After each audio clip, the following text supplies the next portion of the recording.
বিএনপির ভারপ্রাপ্ত চেয়ারম্যান তারেক রহমানের বিরুদ্ধে একটি গুপ্ত সংগঠন কর্তৃক অপপ্রচার, মিথ্যাচার, অবমাননাকর বক্তব্য ও মব সৃষ্টির অপচেষ্টার অভিযোগ তুলে কুমিল্লার দেবিদ্বার উপজেলা ও পৌর বিএনপির বিক্ষোভ মিছিল অনুষ্ঠিত হয়েছে।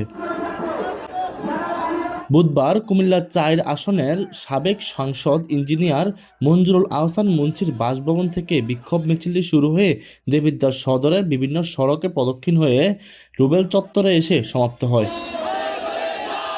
বিক্ষোভ মিছিল শেষে এক সংক্ষিপ্ত সমাবেশ অনুষ্ঠিত হয়। এই সময় প্রধান অতিথির বক্তব্য রাখেন কুমিল্লা উত্তর জেলা বিএনপির সাবেক সিনিয়র যুগ্ম সাধারণ সম্পাদক ব্যারিস্টার রেজবিউল আহসান মুন্সি।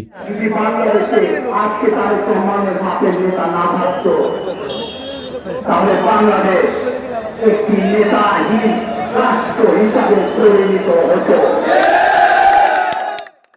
এ সময় আরও উপস্থিত ছিলেন উপজেলা বিএনপির প্রস্তাবিত সাধারণ সম্পাদক আবুল কালাম আজাদ, কুমিল্লা উত্তর জেলা মহিলা দলের সভাপতি সুফিয়া বেগম, উপজেলা বিএনপির সাধারণ সম্পাদক আনোয়ার হোসেন ভুলু পাঠান, উপজেলা বিএনপির সহসভাপতি প্রফেসর সুলতানা কবির সহ দেবিদ্বার উপজেলা ও পৌর বিএনপির অঙ্গ সংগঠনের নেতাকর্মীরা।